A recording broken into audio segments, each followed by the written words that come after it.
Alrighty.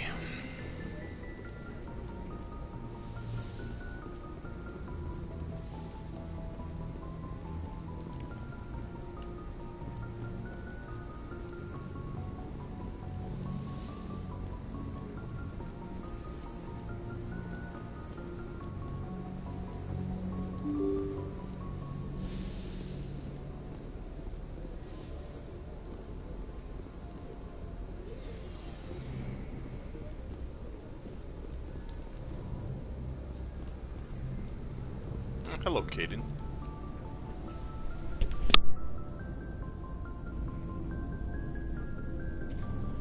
Anything you need, Commander? What's your opinion on the last mission? I don't see how we could have done things any better. At least not without getting to Eden Prime sooner. And we were on the scene faster than any other Alliance ship could have been. Just trying to get a sense of where the crew's at. Thoughts? I've wasted enough of your time for now, Commander. We'll have time for personal debriefings later. We'll talk another time, Lieutenant. Commander?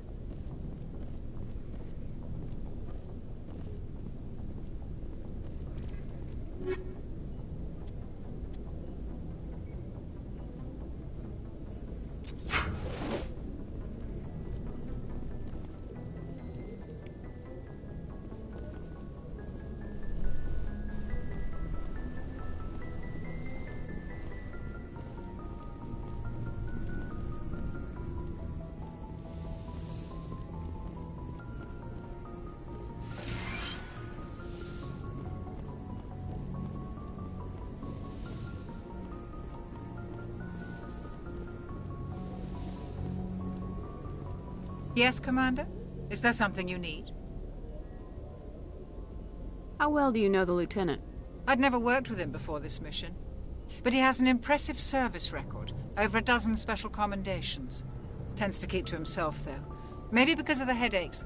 It's not easy being an L2. What does that have to do with it? Well, most biotics now use the L3 implants. Lieutenant Alenko was wired with the old L2 configuration. Sometimes there are complications.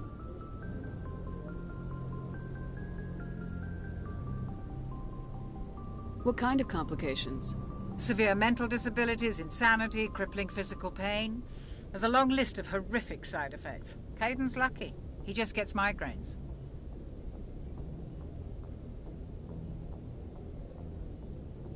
How did you end up serving on an Alliance ship? I enlisted right out of med school. Earth always seemed boring to me. Too safe, too secure. I figured the colonies were teeming with exotic adventure. I wanted to travel the stars, tending the wounds of tough soldiers with piercing eyes and sensitive souls. Turns out military life isn't quite as romantic as I'd imagined. But humanity needs the Alliance if we want to keep expanding through the Traverse, and the Alliance always needs good doctors. So I stayed on to do my part. Ever think you made the wrong choice? Sometimes I think about opening a private practice back on Earth. Or maybe taking a position at one of the new med centers out in the colonies. But there's something special about working on soldiers. If I left the Alliance now, I'd feel like I was abandoning them. I should go. Goodbye, Commander.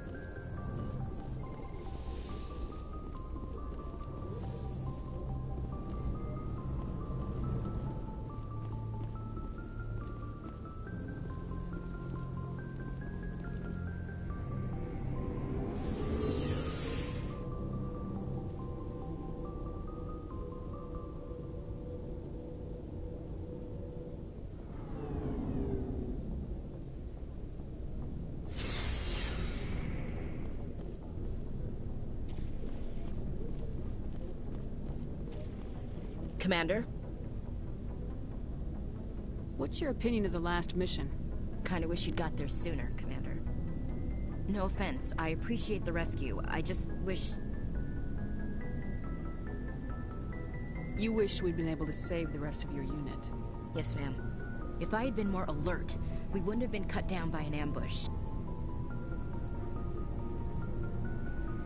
We never trained to fight synthetics. The Geth haven't gone beyond the Veil in 3 centuries. Our training's supposed to make us able to adapt. I'll make sure it doesn't happen again.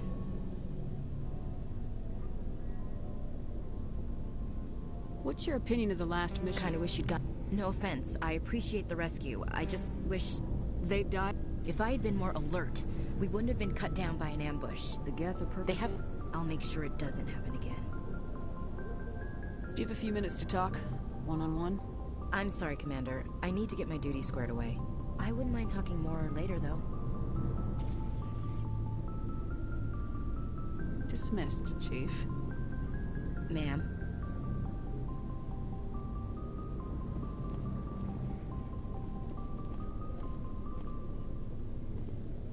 Thanks for bringing me on board, Commander. I knew working with the Spectre would be better than life at CSEC. Have you worked with the Spectre before? Well, no, but I know what they're like.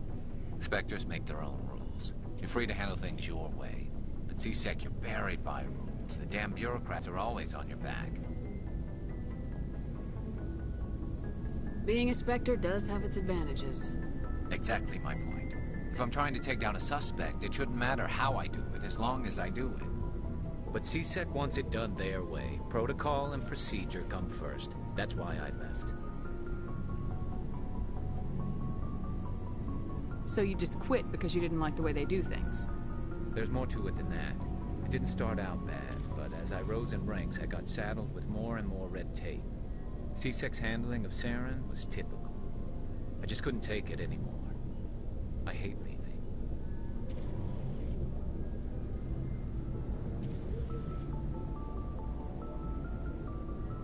I hope you made the right choice. I'd hate for you to regret it later.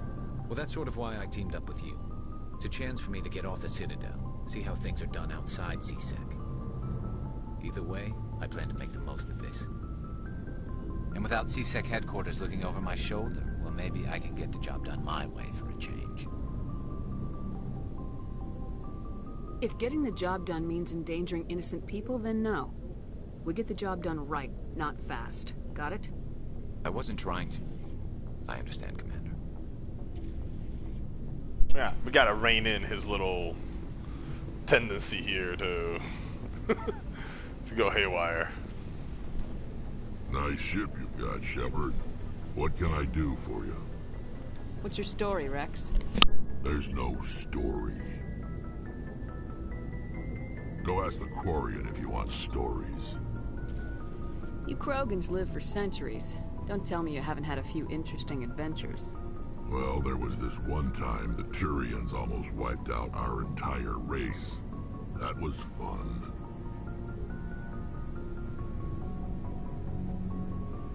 Yeah, they tried the same with us, but we fought them off. It's not the same.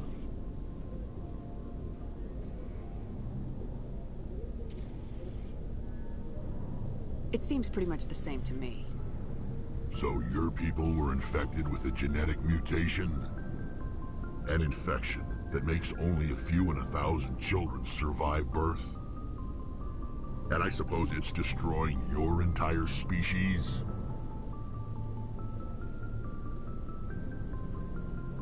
I suppose it isn't all the same. I don't expect you to understand, but don't compare humanity's fate with the Krogan.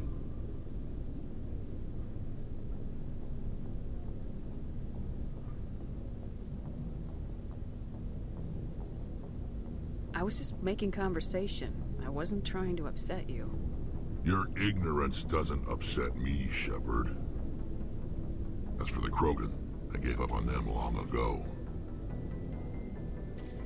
The genophage infected us, but it's not what's killing us. Are your people really dying? We're sure not getting any stronger. We're too spread out. None of us are interested in staying in our own system.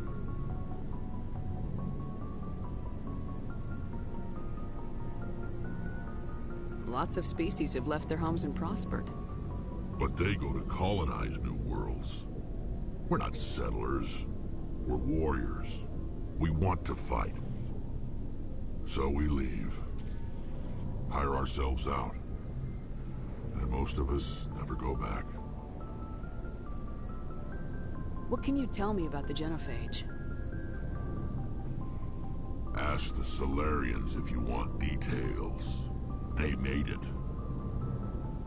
All I know, it makes breeding nearly impossible. Thousands die in stillbirth, and most never get that far.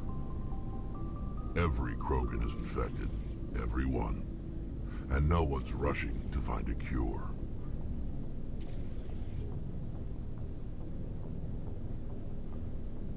Why don't the Krogan try to find a cure? When was the last time you saw a Krogan scientist? You ask a Krogan, would he rather find a cure for the Genophage or fight for credits? He'll choose fighting every time. It's just who we are, Shepard.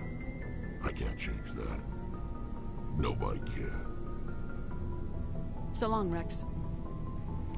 Shepard.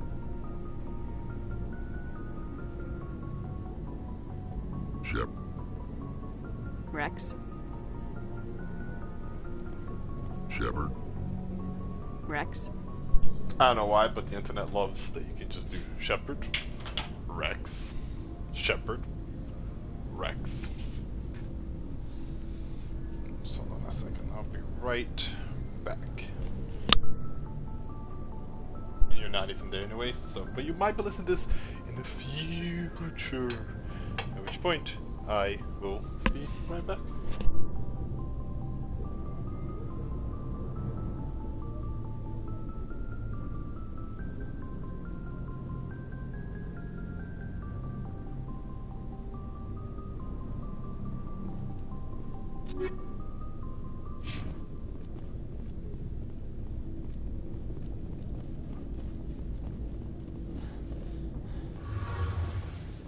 Alright, let's find our last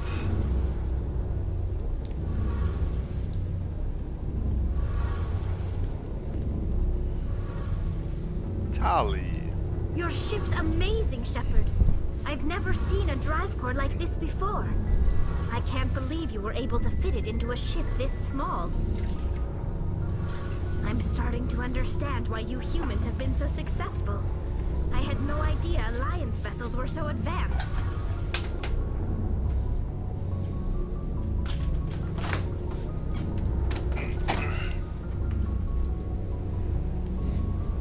The Normandy's a prototype, cutting-edge technology. A month ago, I was patching a makeshift fuel line into a converted tug ship in the flotilla. Now, I'm sitting on board one of the most advanced vessels in Citadel space. I have to thank you again for bringing me along. Traveling on a vessel like this is a dream come true for me.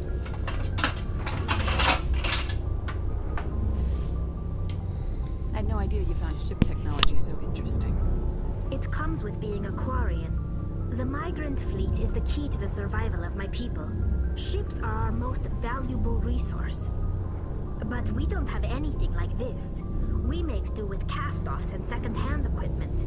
We just try to keep them running for as long as we can.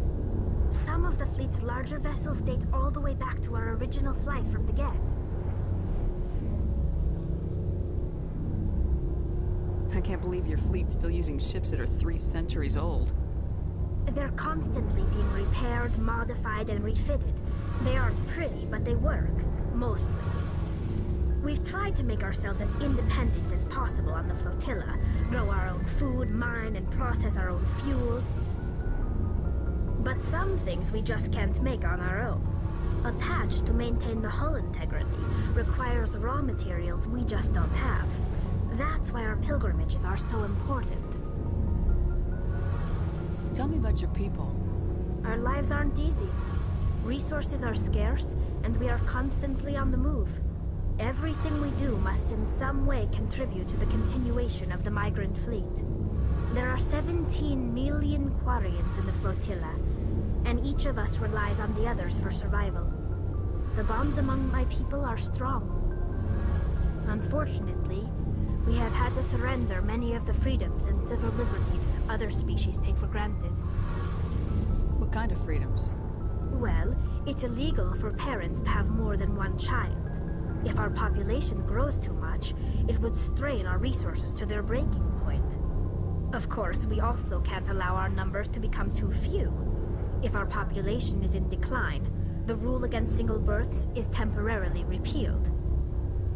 In extreme cases of population decline, incentives are even offered to encourage multiple births, though the Conclave hasn't had to take such measures in nearly a century. That's your government. The Conclave is our civilian branch of government. Each ship can elect a representative to serve on the Conclave and make decisions that affect the fleet as a whole. On matters that affect an individual ship, however, the captain has the final say. It's a tradition that dates back to the early days, when the fleet was governed by martial law. Fortunately, most captains nowadays are smart enough to have an elected council from their crew to give them advice and guidance. So the ultimate power rests with elected officials? In practice, the Conclave and the respective council for each ship tend to set the rules that govern our daily lives. But in theory, we are still under military jurisdiction. The 5 top-ranking military officials in the fleet serve on the Admiralty Board. These 5 have the power to overrule any decision by the Conclave in case of emergency.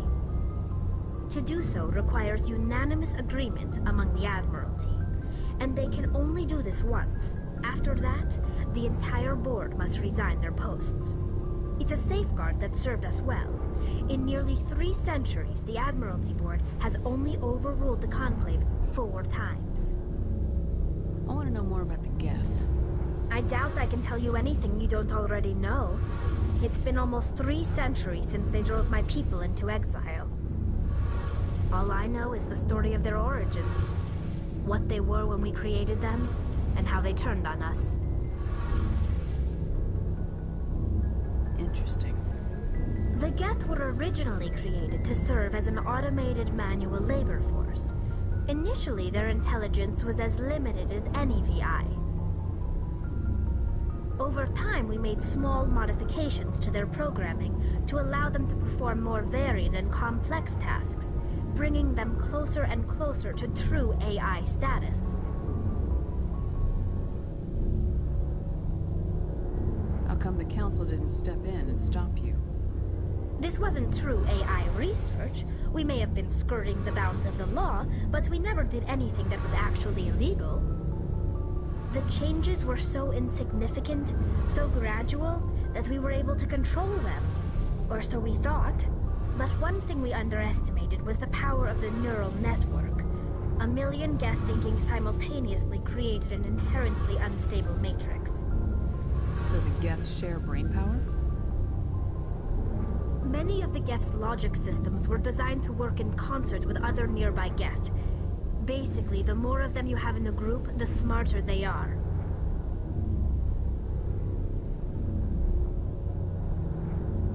So there's some sort of group consciousness? No, nothing like that. They cannot share sensory data or information. Their programming cannot handle that much simultaneous input. Each Geth maintains an individual awareness and identity. The neural network only operates on a process-based level. It's basically the synthetic equivalent of a subconscious.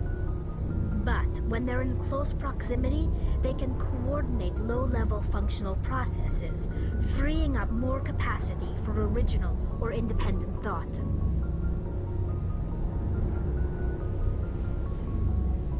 That doesn't make any sense.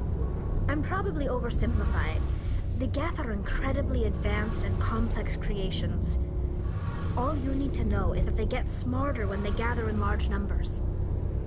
As we built more and more Geth, their effective intelligence became more sophisticated, more abstract. One day, a Geth began to ask its Quarian overseer questions about the nature of its existence. Am I alive? Why am I here? What is my purpose? As you can imagine, this caused a near panic among my people. I don't see what's so bad about those questions. The Geth were created to engage in mundane, repetitive, or dangerous manual labor. That's fine for machines, but it won't satisfy a sentient being for long. The Geth were showing signs of rudimentary self-awareness and independent thought. If the Geth were intelligent, then we were essentially using them as slaves. It was inevitable the newly sentient Geth would rebel against their situation. We knew they would rise up against us, so we acted first. A general order went out across all Quarian-controlled systems to permanently deactivate all Geth. The Geth responded to this order violently.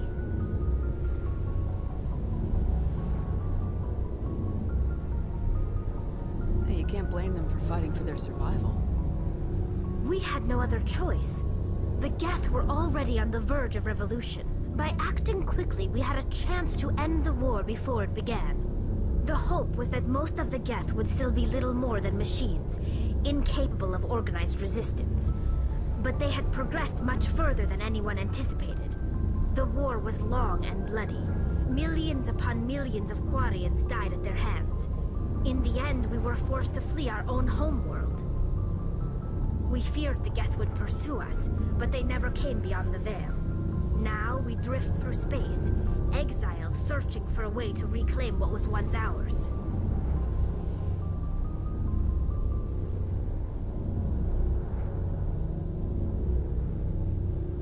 It's hard to feel sorry for you.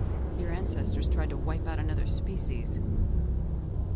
We made a mistake when we created the Geth in the first place. But we did not make a mistake when we went to war against them. If we had not acted, they would have wiped us out. They're a synthetic life form. They have no use for organics. None. Why do you think they cut themselves off from the rest of the galaxy? Why do you think they've killed every organic being who's ever tried to contact them?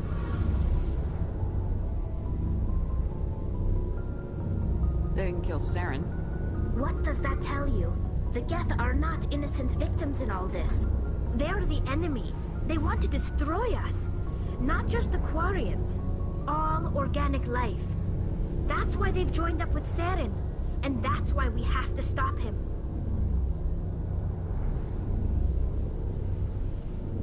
I want to know more about the pilgrimage. When my people reach maturity, we leave our birth ships and seek acceptance with a new crew. It's necessary to maintain genetic diversity among the fleet. But no ship wants to accept someone who will be a burden on them. So, to prove our worth, we embark on a pilgrimage. We set out alone, leaving the flotilla and our families behind us. We only return once we have found something of value we can bring back to the fleet. This is presented as a gift to the captain of the respective ship we wish to join. If the gift is accepted, we are welcomed into the crew. Can a captain choose to reject the gift? That doesn't happen often. Most captains are eager to increase the size of their crew. It increases their own standing in our society. Even when a gift is not particularly valuable, the captain usually accepts it out of a sense of tradition. However, there is a stigma to presenting a substandard gift. It's not the best way to make a good impression on a new community. Most pilgrims don't return until they find something worthwhile.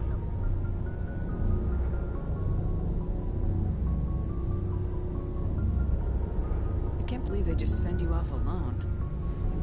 It's not like they just cast us out. Before we leave, we are given lessons in how to survive outside the flotilla, and given gifts to help us on our journey. We also receive implants to fight off sickness and disease. Generations of living in an isolated and highly controlled environment have left our immune systems weaker than most. By the time we leave the fleet, we are well equipped for the pilgrimage. This is a rite of passage for all Quarians. If it were dangerous, our numbers would suffer. Virtually every pilgrimage ends with a triumphant return and the ritual presentation of the gift to one of the fleet's captains. I want to talk about something else. Like what? I should go. See you later.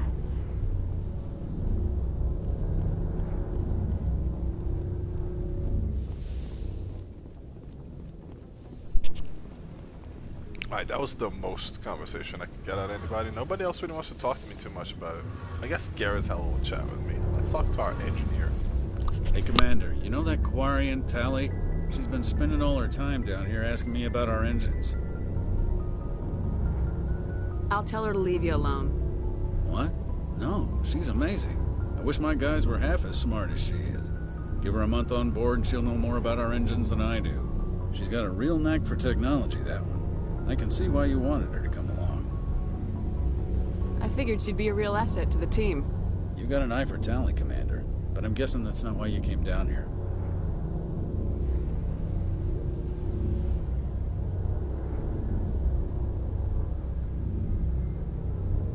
Fill me in on the IES stealth system. How does it work exactly? You can't hide a ship out in space. They emit too much heat and radiation. Too easy for sensors to pick them up, unless you find a way to capture those emissions. So our stealth systems trap the energy we give off in storage sinks built into the ship itself. No emissions to give away our location. Eventually the sinks have to be vented. More than a few hours silent running and they overheat. Cook us inside our own hull. There's no way for anyone to detect us? A visual scan can still pick us up. Anyone looking out a window can see us plain as day. But you have to be pretty close to get an actual visual out in space. Most vessels rely on scanners. As long as the stealth systems are engaged, they can't see us. Not unless we accelerate to FTL speeds. Why doesn't it work with faster-than-light travel? Cranking up the FTL blue shifts our emissions, pushes them into frequencies too high to capture in the sinks. As soon as we make the jump, it's like setting off a flare. Sensors can pick up our location whenever we enter or exit FTL flight, but for short-range missions, our stealth systems are amazing, and we've got the only one. I want to know more about the Normandy. She's the best ship I've ever served on, probably the fastest vessel ever designed. She's the only one using the new Tantalus drive core. What's so special about the Tantalus drive core? Proportionally, it's about twice the size of any other vessel. Not only are we faster, but we can run at FTL speeds longer before we have to discharge the core.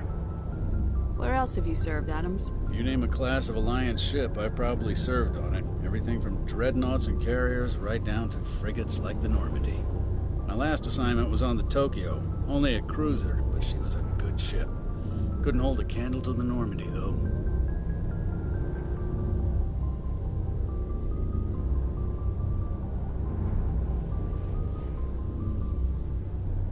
Carry on, Adams. Aye, aye, Commander.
Hey there. I've spent most of my time just wandering around, yapping with my crew members. I haven't actually left the Citadel yet.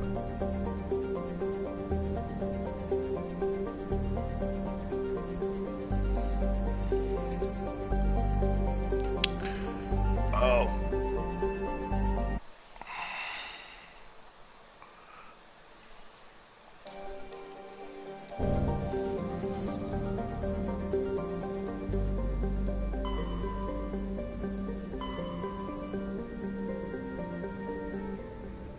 Ah!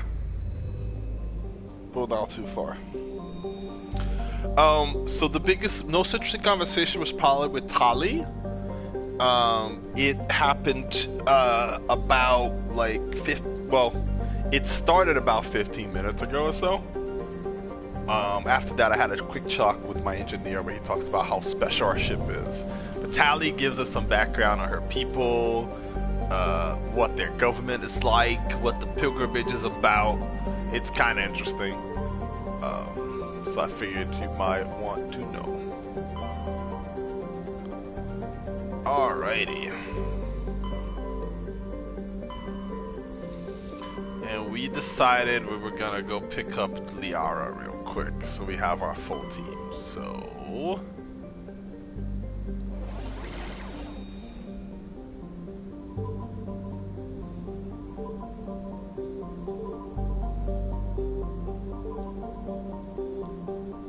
I think she's in Knossos. We're about to find out.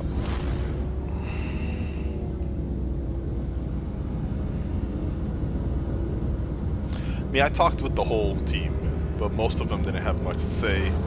I was very insensitive to Rex about the funny.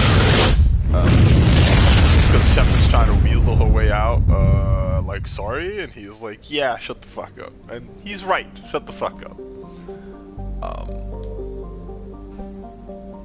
Hold on, let me look at my journal. Oh, she's somewhere in the Artemis Tau cluster. Oh, just somewhere. Am I just gonna like have to go looking for her? Is that what the game is trying to imply?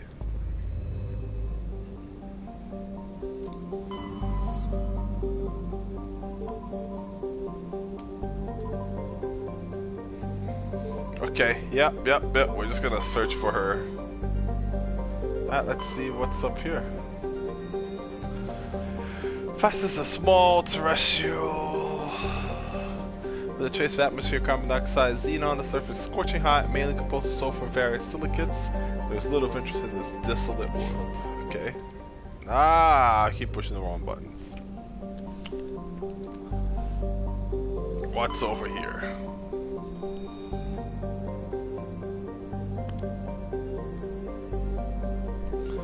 Man, it's a terrestrial world known for its usually thin atmosphere of krypton and xenon. Yeah, it's not. We're not gonna go. Surface temperature of negative 168 Celsius. That's really chilly toes. The initial flyby probe of Romani detected multiple areas of the crater with oddly regular surface protrusions. Closer investigation revealed these as millions of elaborate crypts a few meters below, left by a long-extinct spacefaring species known as Zeoth. Many human universities wish to perform archaeological excavations. Council law holds grave sites as sacrosanct. However, the matter has been tied up in court for decades. Okay. We can land here. There is a distant but rich industrial world claimed by humans. System Alliance. It is plentiful heavy metals and have fueled blah blah blah. Recent manufacture boom on Earth. Core samples rich with fossils of simple silicon-based organisms indicate Therum was more habitable in the past than in the present. Perhaps this explains the many protein ruins dotting the surface, many of which have been looted by mining corporations. There is a colony there called Nova Yekaterinburg. Let's see what's in there. It's land.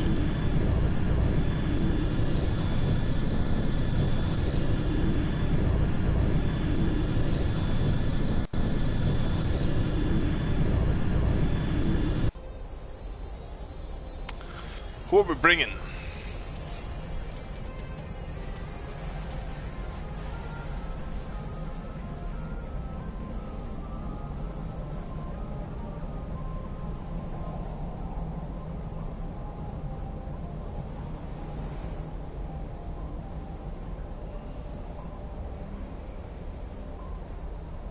Oh, maybe you've gone back to watch the other one.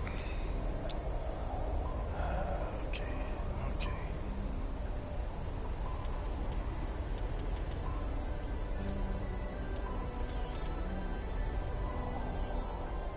I can only bring two.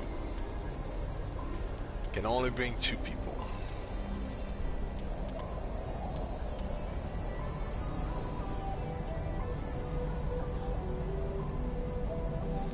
Okay. Krogan's in. I'll bring Tali this time. Garrus was with us for a long time.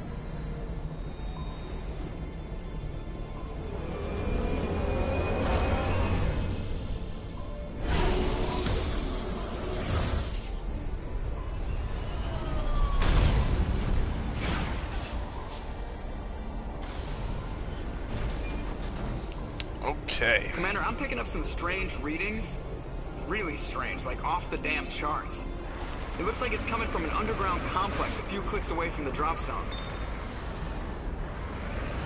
Roger that.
That's not good.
That's not that again.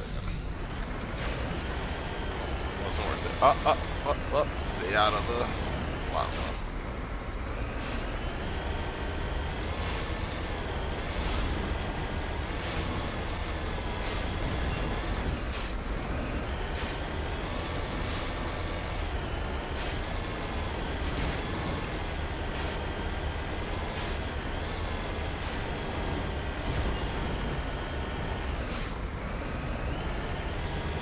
Only a fool punches a Nathak in the mouth. He should sneak around and pull its tail.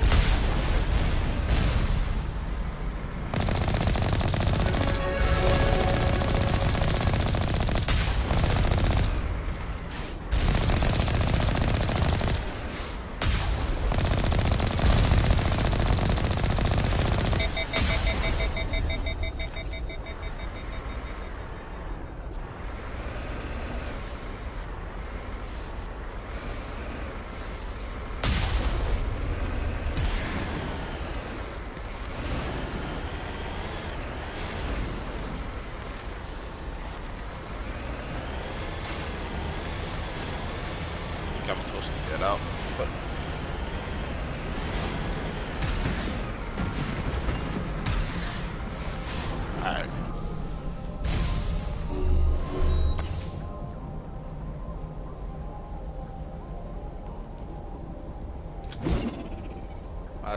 I wanted.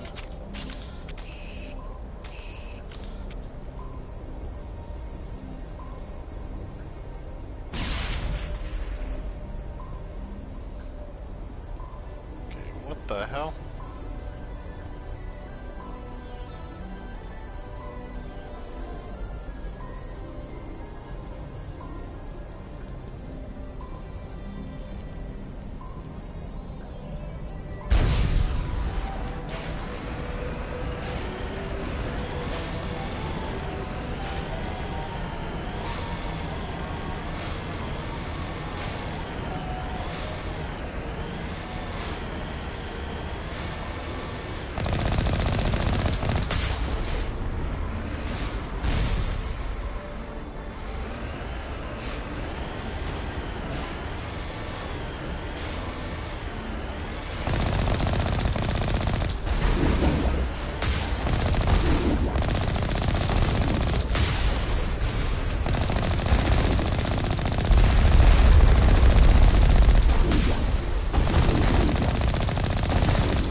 That's the last of them.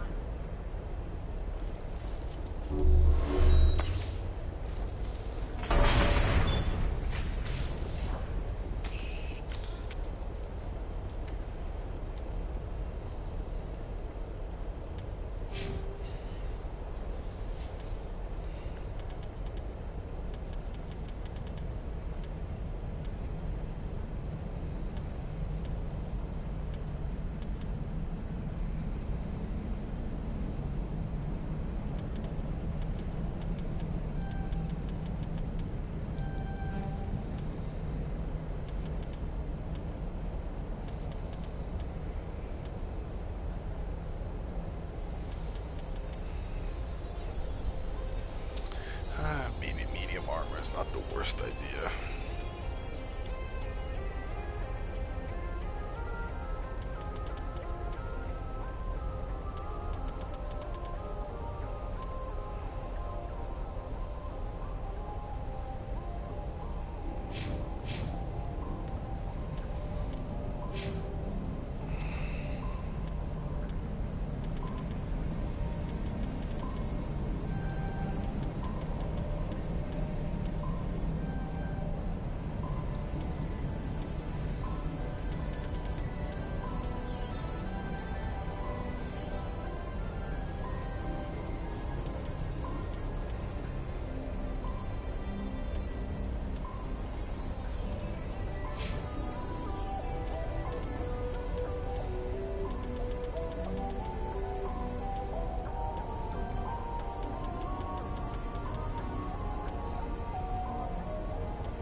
Sorry, I don't really remember what to do. Okay.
The hell?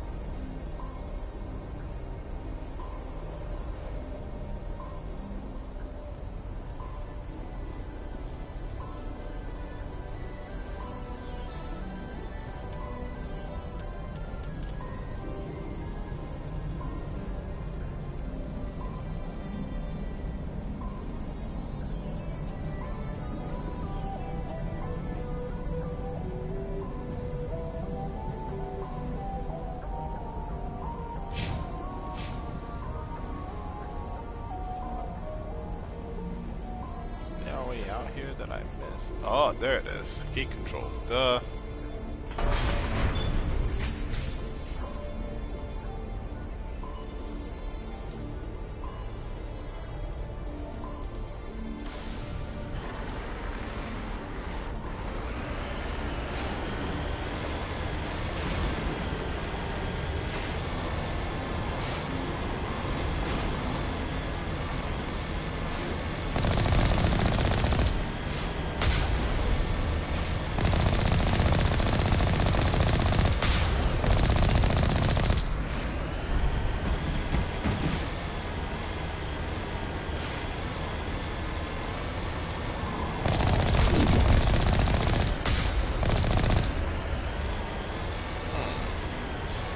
You get less experience with killing things in the car than you did on foot,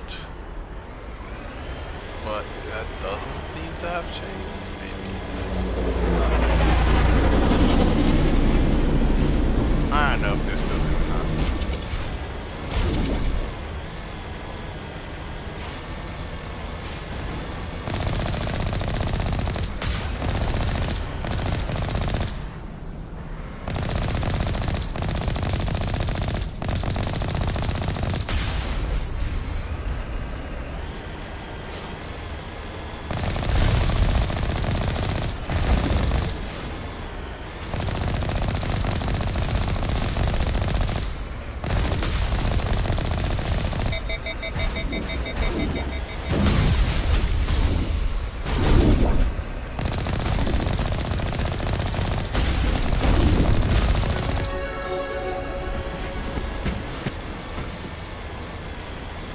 I'm gaining levels, so I'm gonna go off on a limb and say probably fix that as Legendary Edition.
I just want to point out, I have not played this game in maybe 10 years, and I remember which galaxy this chick is in. I mean, if you asked me yesterday, I would not have been able to tell you. But looking at the options, first try.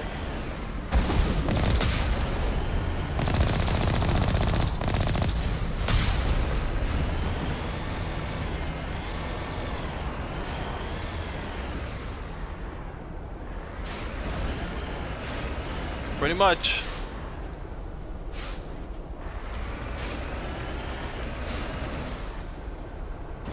I guess they want me to go on foot, even though I can definitely just like hop over it. Whatever, yeah. Cover me.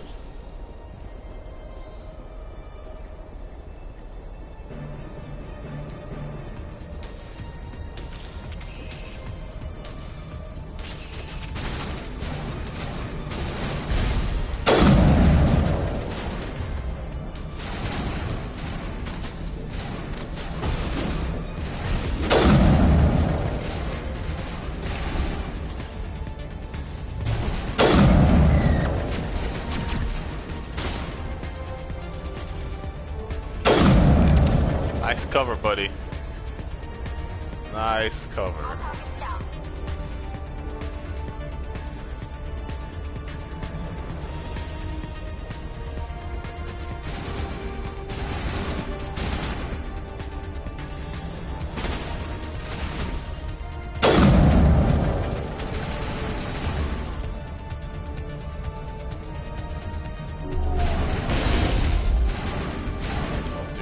Fucking snipe, alright.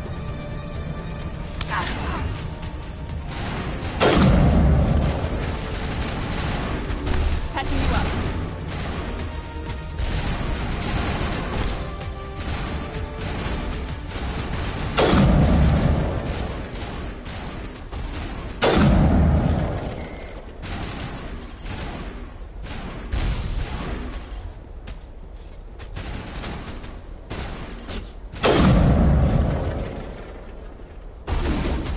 Ow, ow, ow. Medi-gel deployed. Hold on. Nothing here? No. Okay.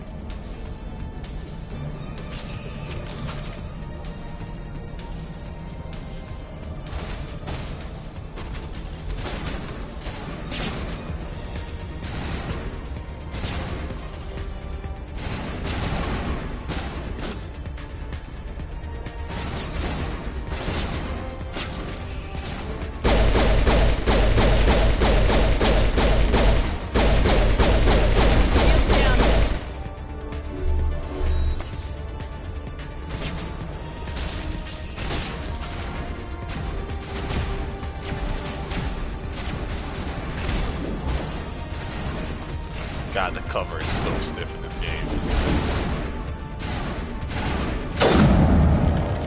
So cover systems were still kind of new when this came out. Gears of War really popularized cover systems.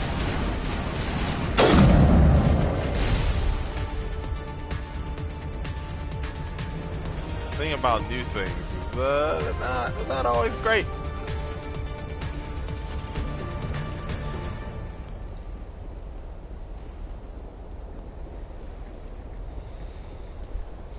You compare the cover system here to Outriders, which is not even amazing or anything, but it is way more serviceable than this.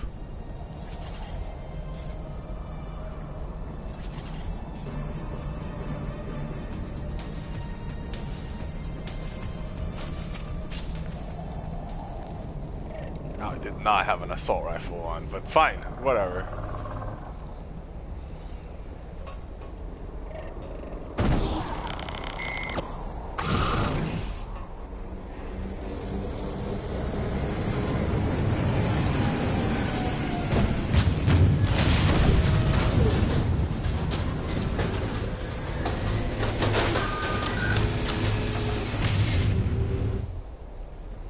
Well, that's a big guy.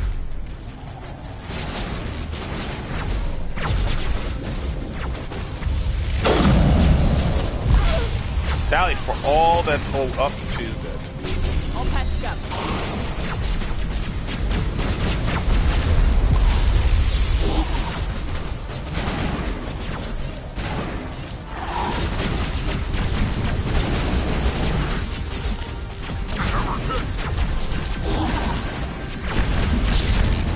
Jesus. So am I.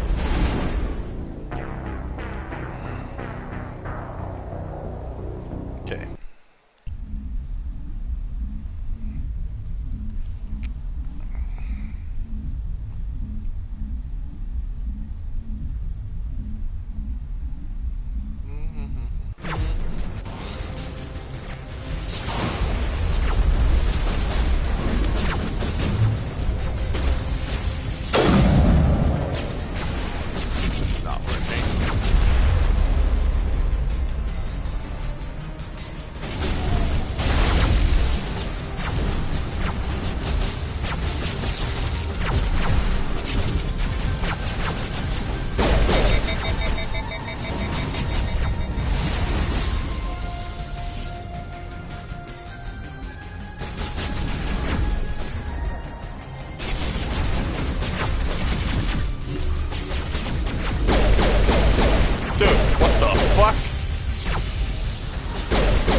My whole team is dead.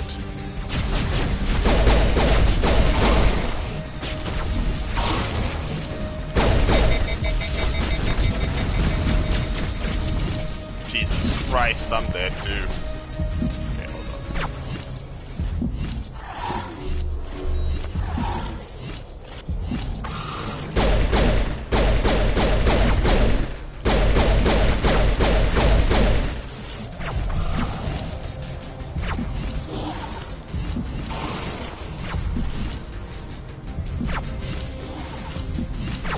Stop going under cover. Jesus.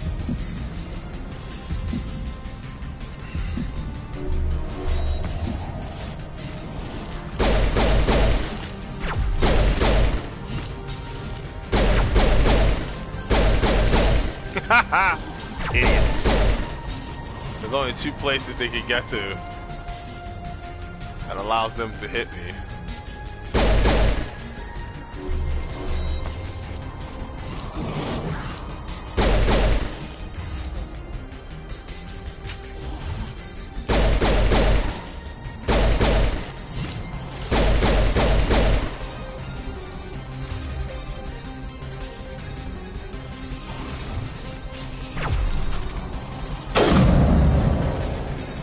Come on, motherfucker.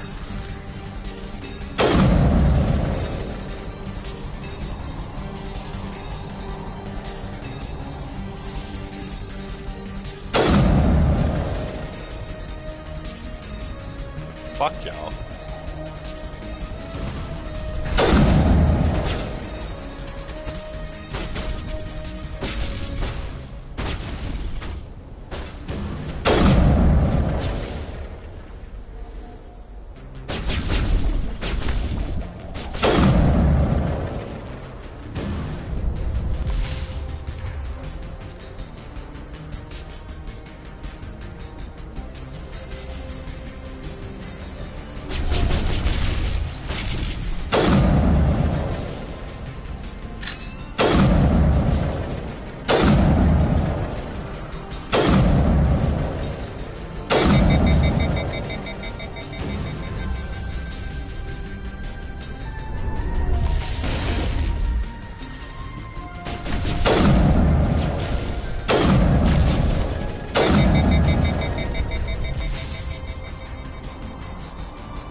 fuck?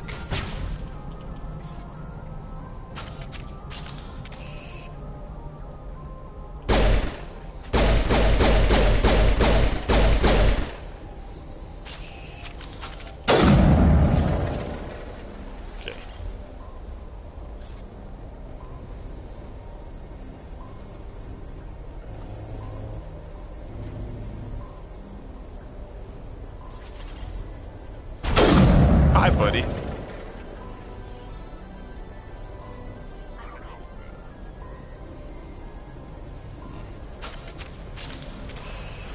Nice of you two to come join. God damn it. Nice of you two to come join us.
Formed around the ruin.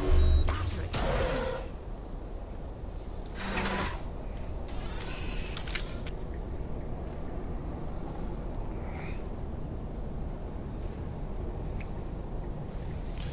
Alright. Forgot that the fights here were kind of tough sometimes. Definitely not load screen.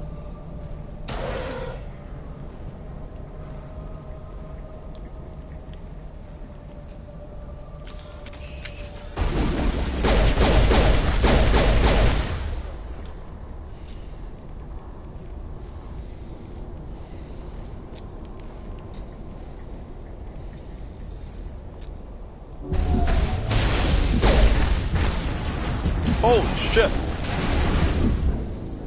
Those things just wrecked me! They're so little. They're so quick.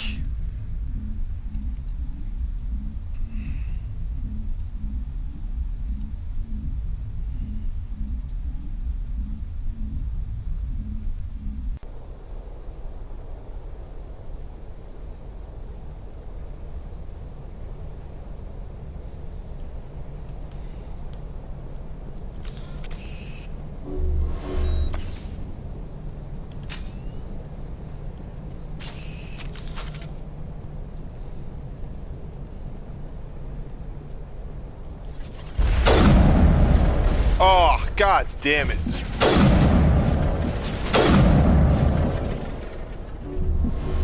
That surprise rocket is...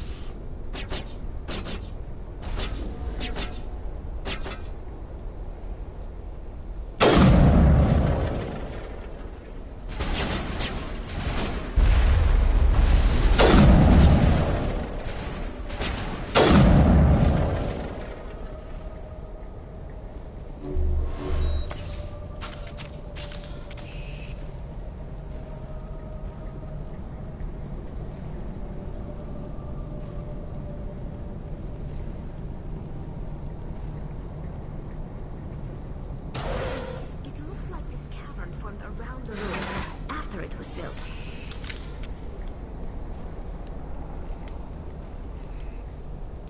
Just staring at my crew.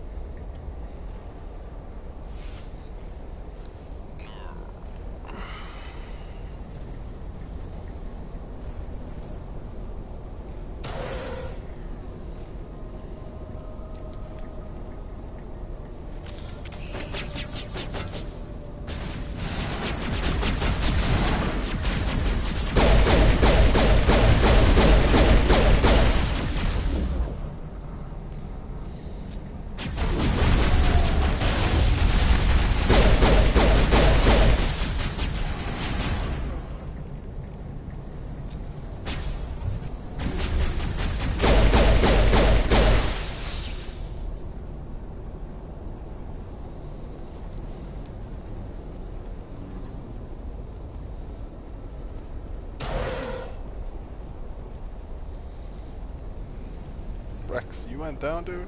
I think you got some health regen.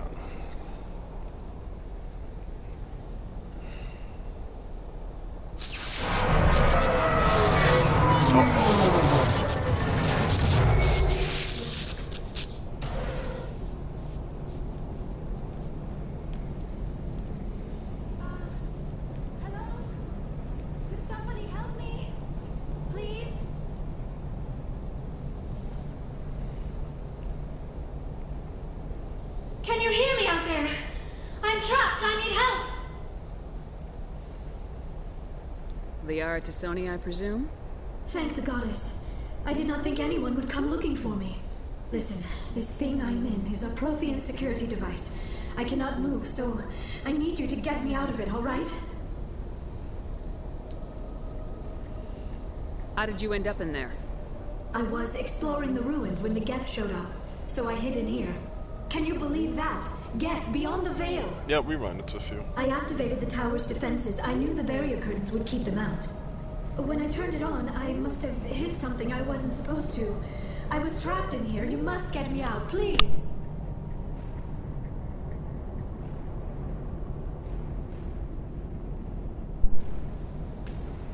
Your mother is working with Saren. Whose side are you on? What? I am not on anybody's side. I may be Benezia's daughter, but I'm nothing like her. I have not spoken to her in years. She can move her head back and forth, blink her eyes, like, you know. We'll find some way to help you. There is a control in here that should deactivate this thing. You'll have to find some way past the barrier curtain. That's the tricky part. The defenses cannot be shut off from the outside. I don't know how you'll get in here. Be careful. There is a Krogan with the Geth. They have been trying different ways to get past the barrier. Alright. Oh, hello. Know what this looks like to me.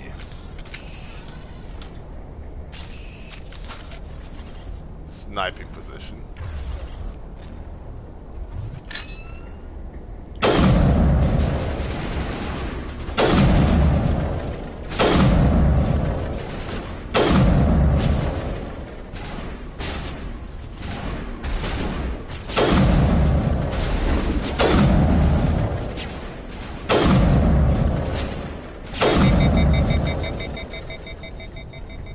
I did put up a shield and my sniper one-shot it immediately.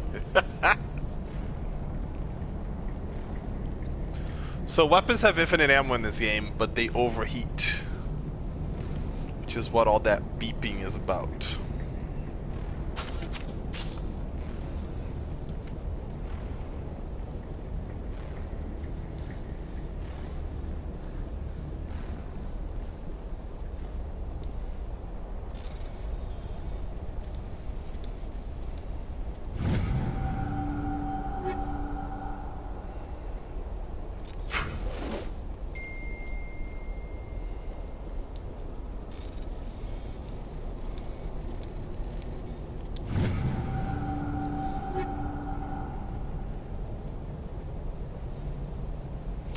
In later games, they decided to switch that back.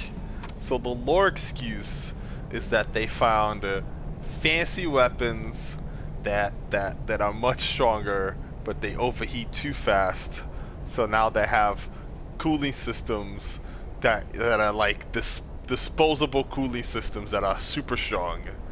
So your weapon doesn't overheat while you have the cooling system on, but once the cooling system has cooled as much as it can, you remove it and replace it with a different one, exactly like a gun clip, because they wanted you to have reloading again. So that was interesting.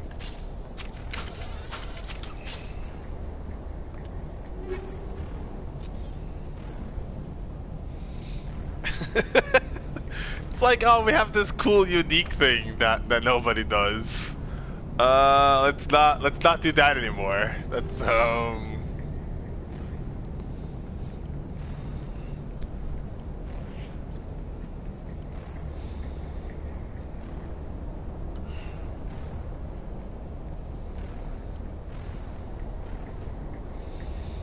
Oh.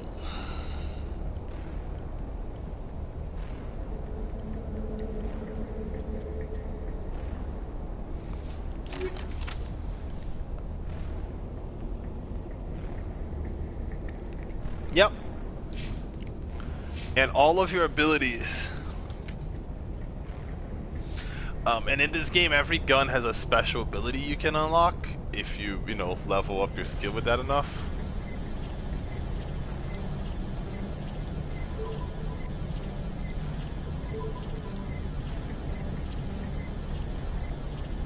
What am I doing? I don't even know what I'm doing.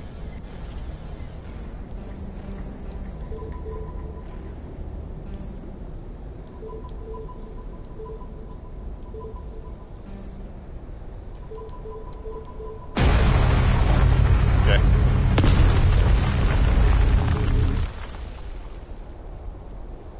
Just guessed my way in there. Pretty sure that's all I was supposed to do. But yeah, any special ability, when you activate them, it automatically cools your weapon. So you have basically like full clip, quote unquote. And some of your buffs make the weapon use less, heat up slower, so you don't have to chill as much and things like that. It's nice. You just switch weapons if they're overheating.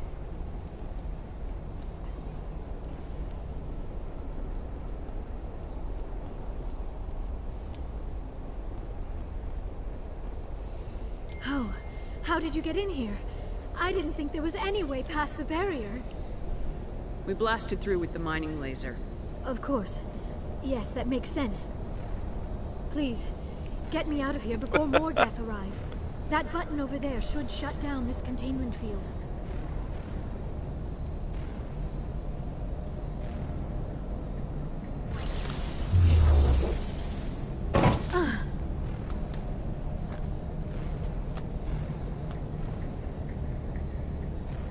Any idea how we get out of this place?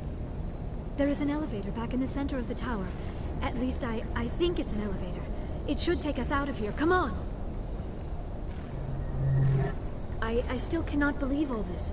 Why would the Geth come after me? Do you think Benezia's involved? Yep. Saren's looking for the conduit. You're a Prothean expert. He probably wants you to help him find it. The conduit? But I don't know. What the hell was that? These ruins are not stable. That mining laser must have triggered a seismic event. That sounds bad. We have to hurry. The whole place is caving in. Joker, get the Normandy airborne and lock in on my signal. On the double, mister. Aye, aye, Commander. Secure and away. ETA 8 minutes. He needs to move faster. If I die in here, I'll kill him. I love you, Rex. I can't move. Game. Game.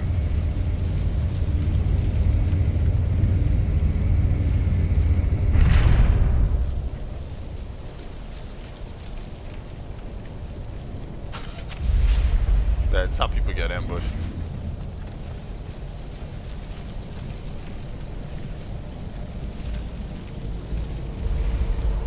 Surrender. Or don't. That would be more fun.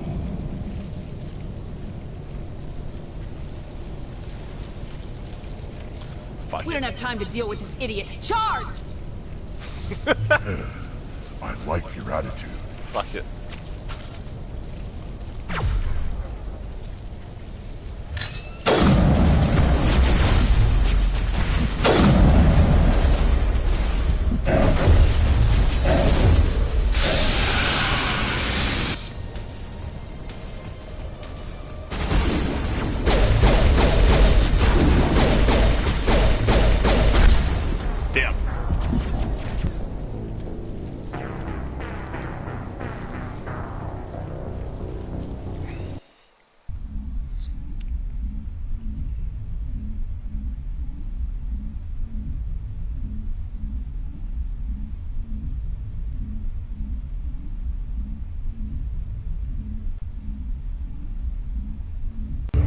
Spare the Asari as you can.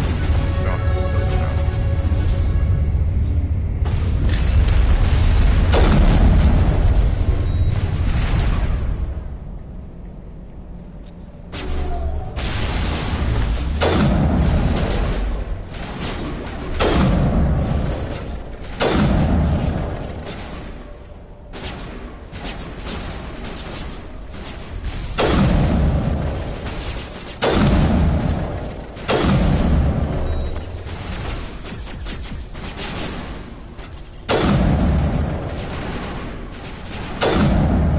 Snipe that motherfucker.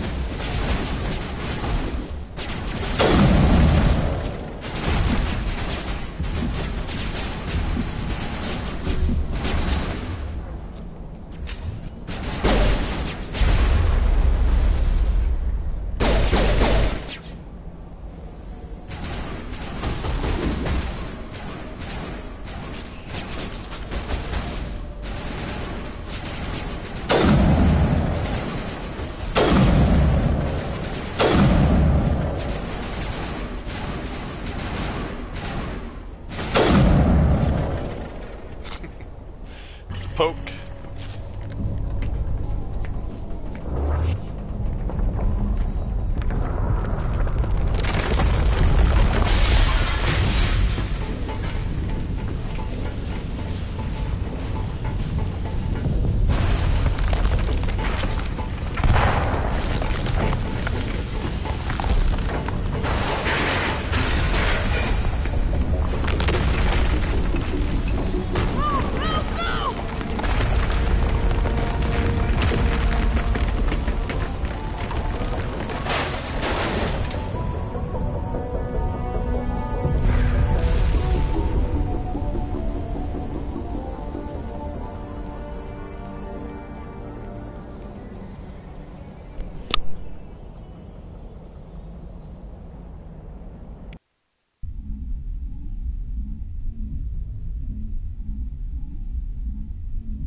Too close, Commander. 10 more seconds we would have been swimming in molten sulfur. The Normandy isn't equipped to land in exploding volcanoes. They tend to fry our sensors and melt our hull. Just for future reference. We almost died out there, and your pilot is making jokes?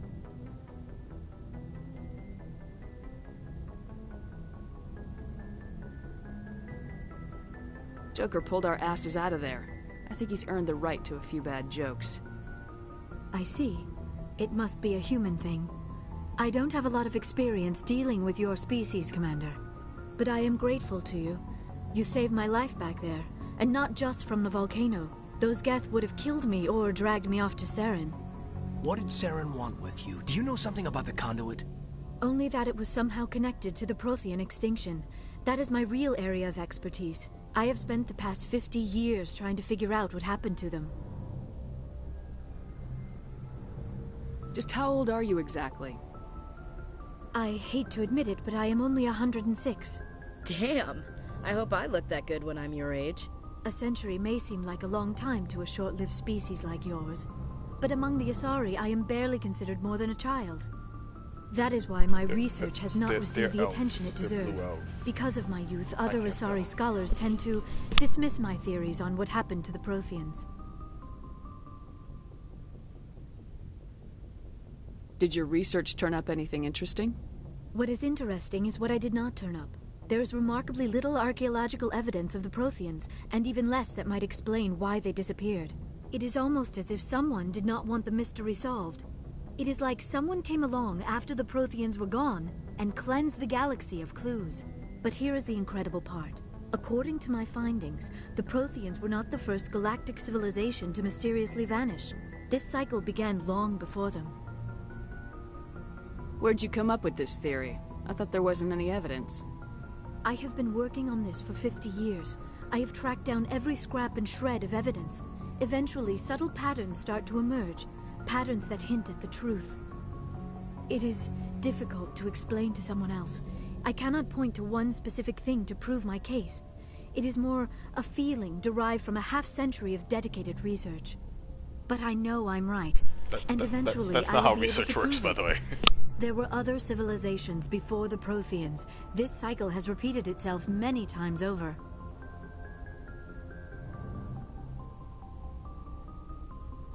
What cycle?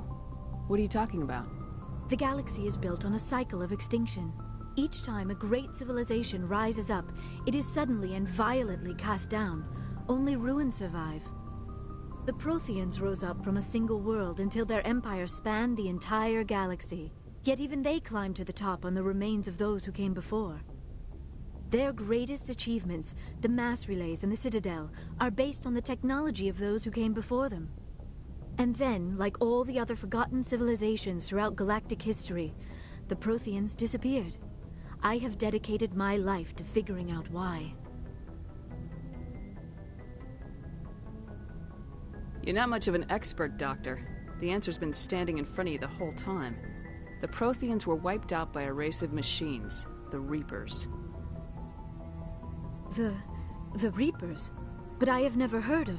How do you know this? What evidence do you have? There was a damaged Prothean beacon on Eden Prime. It burned a vision into my brain. I'm still trying to sort out what it all means. Visions? Yes, that makes sense. The beacons were designed to transmit information directly into the mind of the user. Finding one that still works is extremely rare. No wonder the Geth attacked Eden Prime. The chance to acquire a working beacon, even a badly damaged one, is worth almost any risk. But the beacons were only programmed to interact with Prothean physiology. Whatever information you received would have been confused, unclear. I am amazed you were able to make sense of it at all. A lesser mind would have been utterly destroyed by the process. You must be remarkably strong-willed, Commander. This isn't helping us find Saren, or the conduit. Of course, you're right. I am sorry, my scientific curiosity got the better of me. Unfortunately, I do not have any information that could help you find the conduit, or Saren. I don't know why Saren wanted you out of the picture, but I think we'll be a lot better off if we bring you along. Thank you, Commander. Saren might come after me again. I cannot think of anywhere safer than here on your ship. And my knowledge of the Protheans might be useful later on. And her biotics will come in handy when the fighting starts.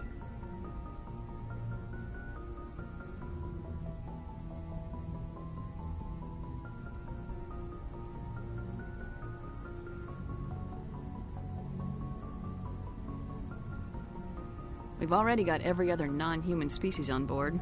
Might as well add an Asari to the team. Thank you, Commander. I am very grateful. Oh, I am afraid I am feeling a bit lightheaded. When was the last time you ate, or slept? Dr. Chakwa should take a look at you. It is probably just mental exhaustion, coupled with the shock of discovering the Protheans' true fate. I need some time to process all this. Still, it could not hurt to be examined by a medical professional. It will give me the chance to think things over. Are we finished here, Commander?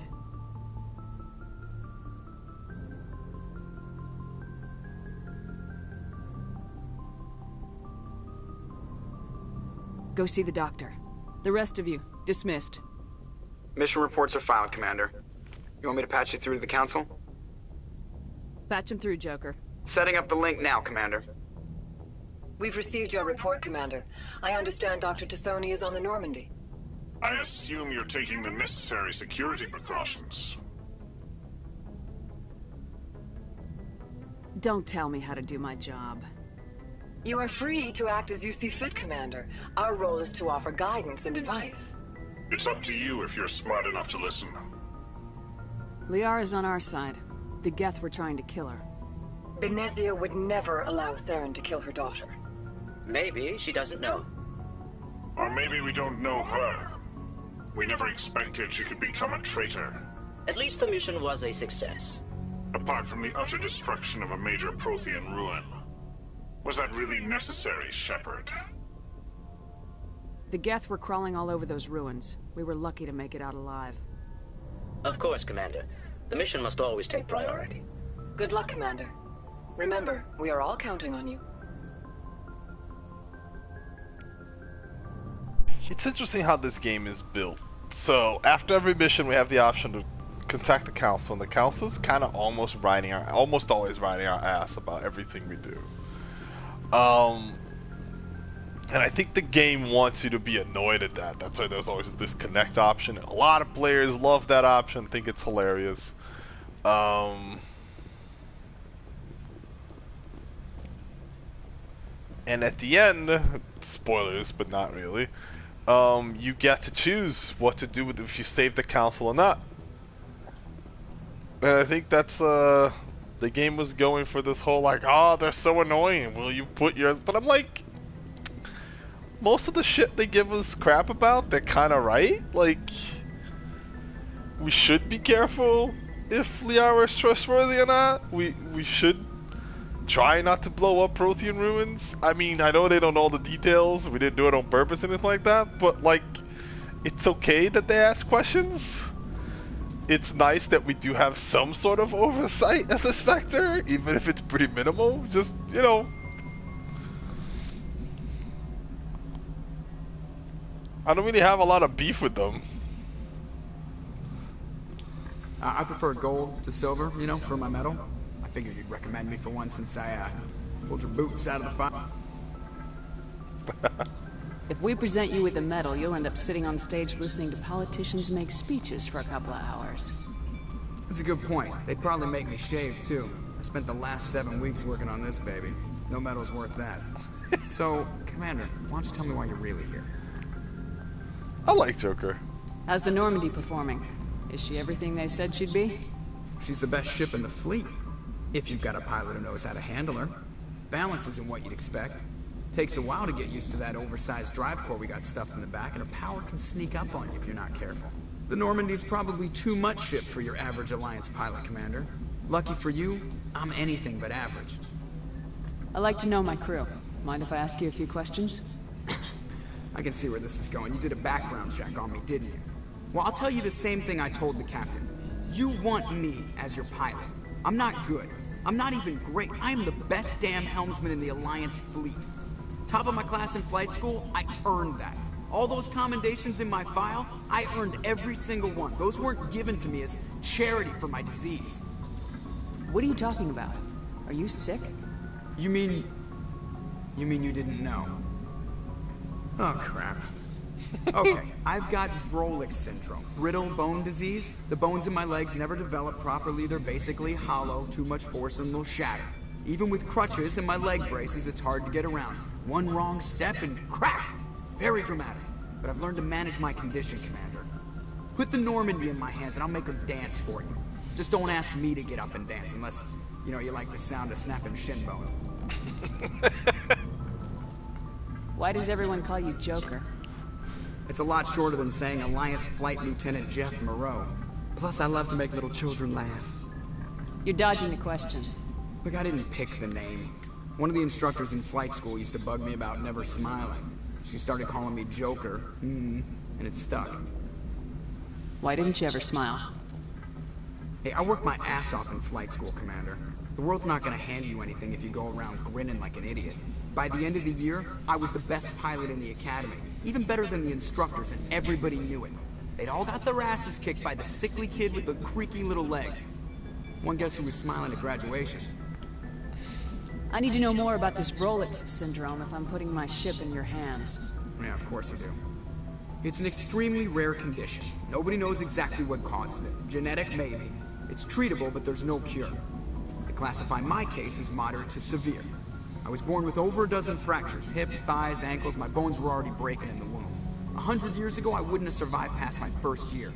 Lucky for me, modern medical science has turned me into a productive member of society. You're not gonna break a bone trying to fly the ship, are you? I don't fly with my feet, Commander, so I'm fine as long as I'm in this chair. I gotta be real careful when I get up to take a piss, though. I can do my job as well as anyone on the ship. Better, actually. So don't worry about it. I'm not trying to make you uncomfortable. Let's talk about something else. Whatever you want, Commander. Oh, that's it. I have to go. Alright, see ya. Well, after every mission, you don't have to, but I mean, you have to come back to the ship and talk to your whole crew and see how they're all doing, you know? Get some reports. Yell a few for everybody. This is the real fun of the game. It's just hanging out with your peeps and getting some background on them.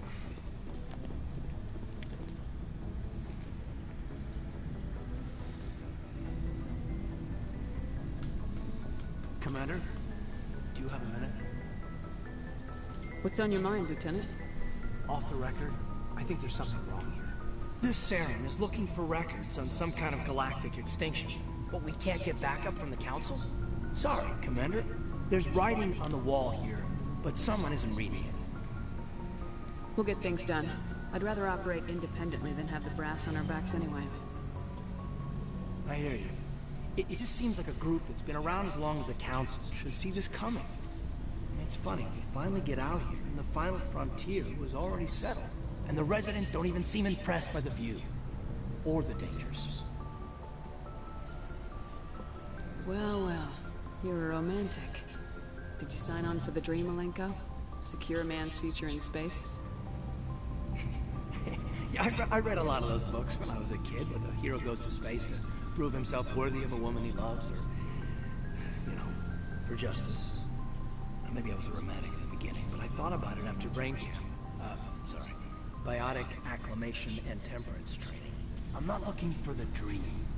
I just want to do some good. See what's out here. Sorry if I got too informal. Protocol wasn't a big focus back in Bot. Tell me about it. Biotic acclimation and temperance didn't last past the airlock. To the kids they hauled in, it was brain camp. Sorry, hauled in is unkind. We were encouraged to commit to an evaluation of our abilities so an understanding of biotics could be compiled. There are worse results of accidental exposure to element 0 in the womb. Beats the brain tumors some kids grew up with.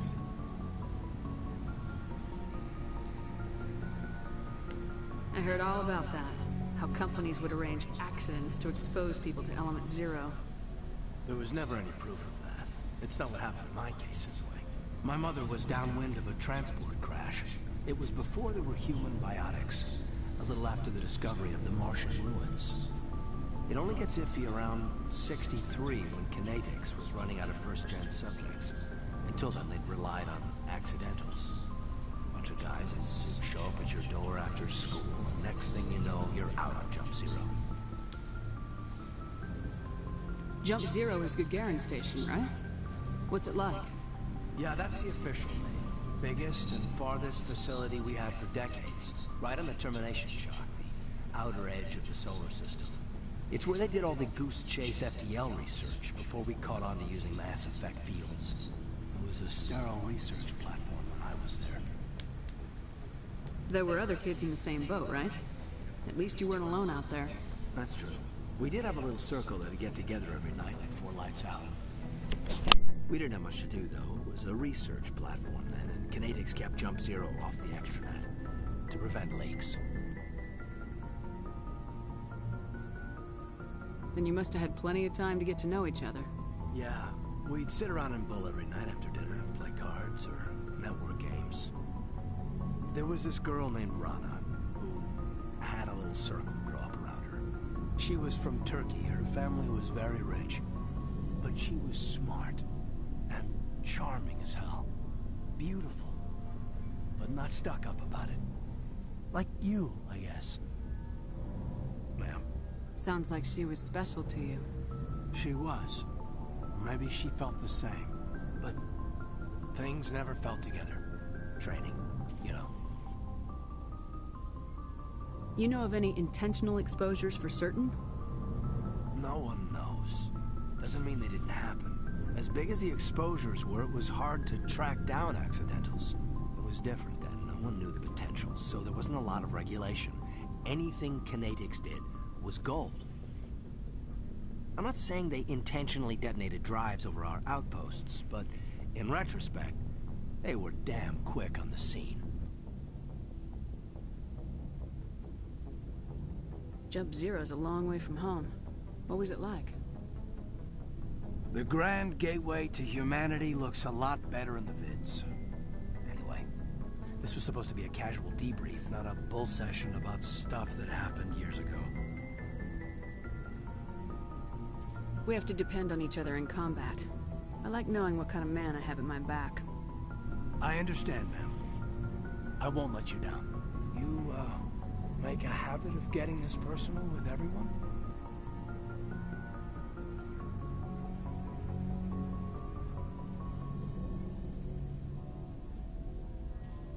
Of course. But I don't enjoy it with everyone. We'll talk again later.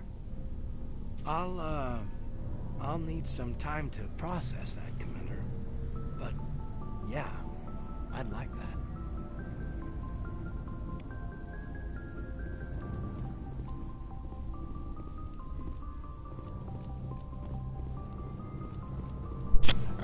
So Caden is up here, but everyone else is not here. We're gonna talk to all of them, but who do you want to talk to first?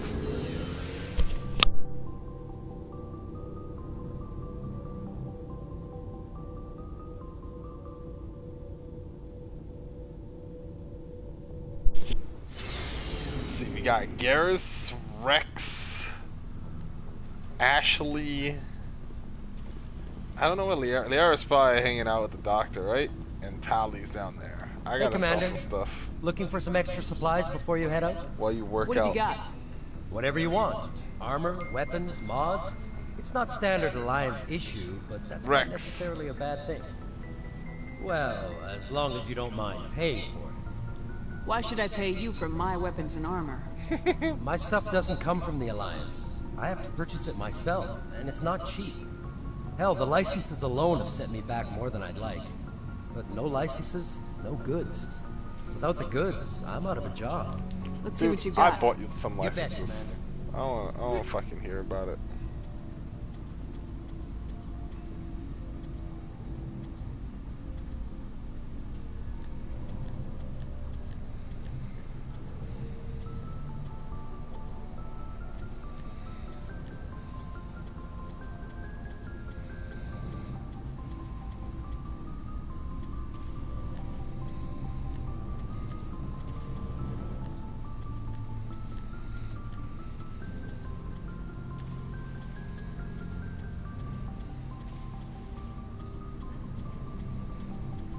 I forgot about the Omni tool.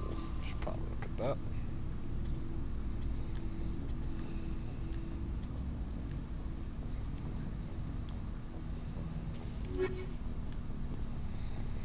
Alright, let's talk to Rex, and then you let me know who you want to talk to after. So, we've got Saren on the run. It won't be long now. Saren's good, but I'm better. Good. He's rotten. To the core. I could tell as soon as I met him. Why didn't you tell me this sooner? I would have if I thought it was important.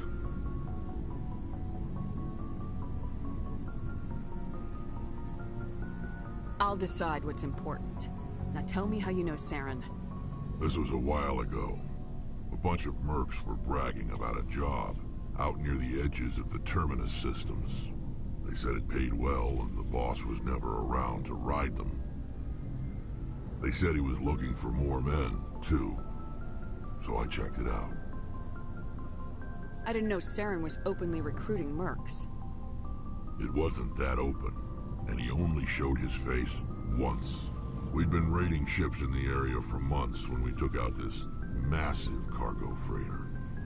Our biggest haul yet.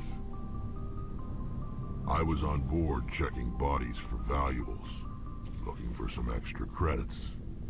That's when I saw him. What did Saren want with the ship? I don't know what he wanted. He was just moving through the ship, watching. A couple of the mercs called him by name, but he never spoke to them. Never spoke to anyone. I had a really bad feeling about him, so I got the hell out. Didn't even wait to get paid. What kind of cargo was the freighter carrying? What was Saren after? I don't know. All I saw on that ship was food and medical supplies. There were some basic weapons, but nothing big. If there was anything of value on that ship, I didn't see it. That's why I didn't mention it sooner. Whose ship was it? There was a Volus trading vessel. Big one. Lots of guards. But they were no match for us. That's the only time you saw him? Yeah. Didn't even know who he was. Still wouldn't if I hadn't joined up with you. But my instincts were right. Every other merc on that mission turned up dead within a week. Every damn one.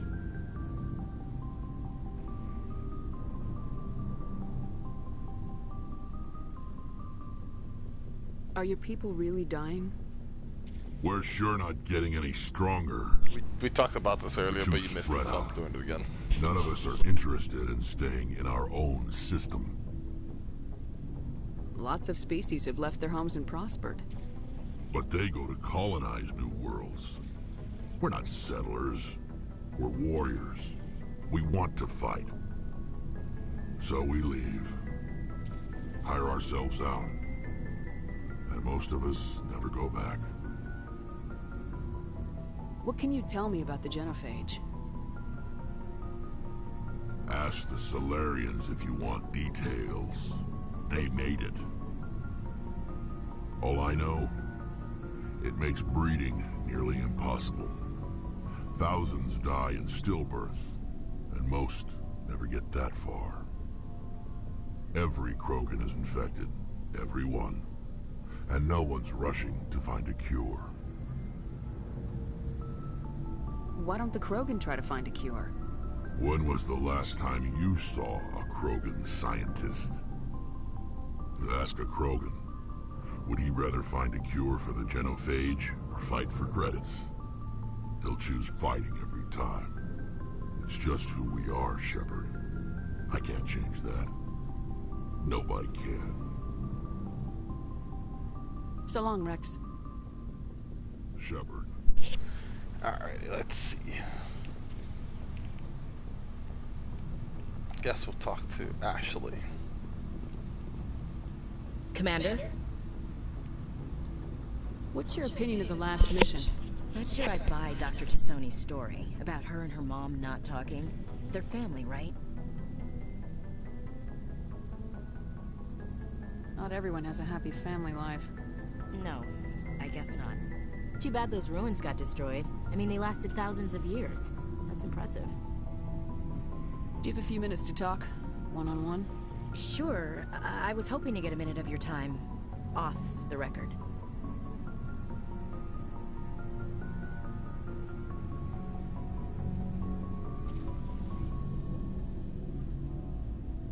Is this duty-related, Chief?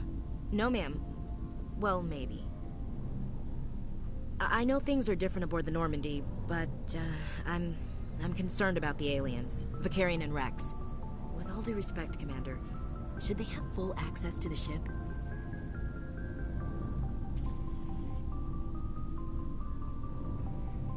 You don't trust their motives because they're not human. This is the most advanced ship in the Alliance Navy. I don't think we should give them free rein to poke around the vital systems. Engines, sensors, weapons.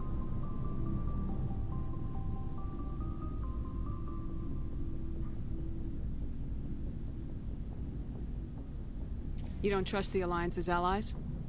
I'm not sure I'd call the Council races allies. We, humanity, I mean, have to learn to rely on ourselves. How do you get from relying on ourselves to mistreating our allies? I don't mean we should mistreat them, Commander. I just think we should be prepared to go it without them. As noble as the Council members seem now, if their backs are against the wall, they'll abandon us.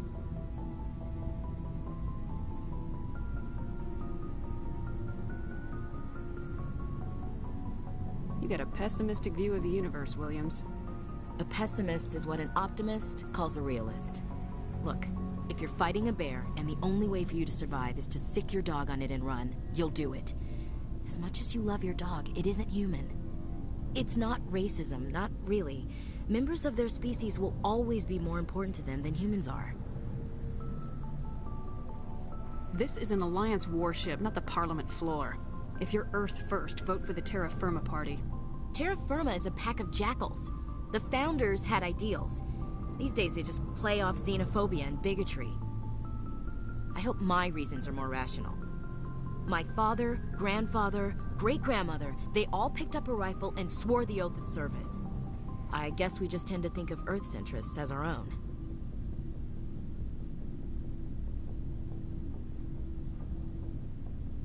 It doesn't sound like you've worked with aliens before.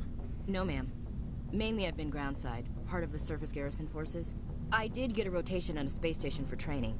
Every Marine a rifleman, every rifleman ZG certified.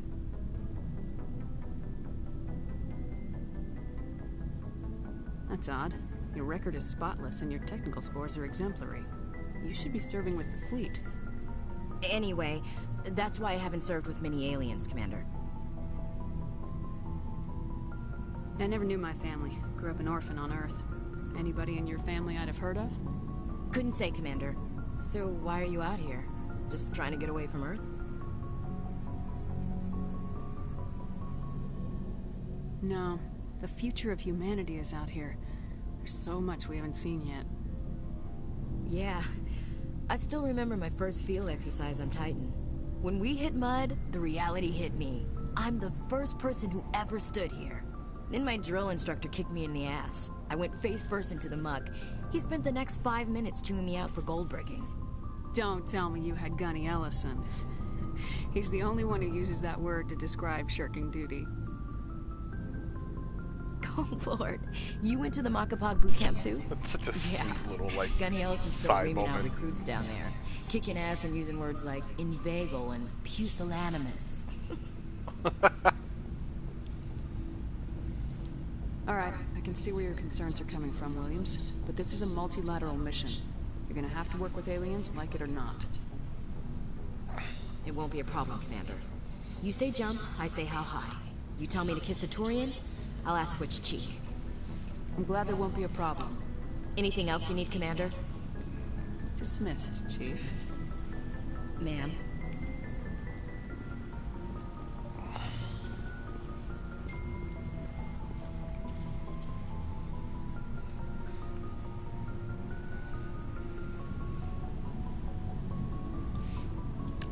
She's real. I like her probably more than I did originally, because the internet hates her.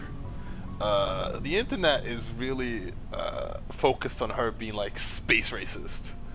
But I think they wrote her with some nuance. She is in a way racist. She's got her biases against the aliens, but it's more she's worried that the aliens treat us like we're lesser than they are, which, I mean, the aliens kind of do. More so than her thinking that aliens are icky or some shit. It's nuanced enough that I can, like, forgive without agreeing. Commander, how are you? Why did you want to be a C-Sec officer in the first place? That's a good question. There were several reasons, I guess. Like what? Probably the same as most officers. I wanted to fight injustice, wanted to help people. I guess my father had something to do with it too. He was C-Sec, one of the best. I grew up hearing about his accomplishments or seeing his picture on the vids after a big arrest. He's taking my resignation pretty hard. Also, I don't know if you got the hint from the last conversation with Ashley, from the way she responded to some of my questions, but there is a reason why she hasn't been promoted despite her, like, great record, and it's definitely related to her family, who has a member that we definitely heard about. Not you and I, but Commander Shepard has heard about. He's not impressed that you're going after Saren? My father's a C-Sec man to the bone. Do things right or don't do them at all, he says. He thinks I'm being too rash, too impatient. He's worried I'll become just like Saren. He actually talked me out of becoming a Spectre when I was younger, for the same reasons. Really? You were asked to be a Spectre? Well, I was targeted as a possible Spectre candidate. Me and about 1,000 other Turian military recruits. I could have received special training, but my father didn't like it. He despises the Spectres. He hates the idea of someone having unlimited power with no accountability. He wouldn't like you, Commander. No offense. Not all Spectres are like Saren, you know. Of course not. But Saren's not going to play by our rules, C-Sec's rules. If you want to nail Saren, you need to send someone who isn't restricted by policies and procedures. Just because you can break the rules doesn't mean you should. I don't need to stoop to Saren's level to stop him. And neither do you, Garrus. I see what you mean, but I'll think about it. Thanks, Commander.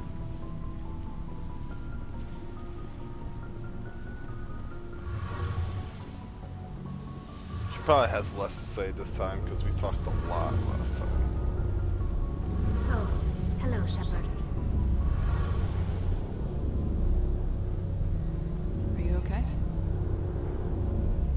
don't know. Your ship is amazing, and your crew's been really great to me. Especially your chief engineer.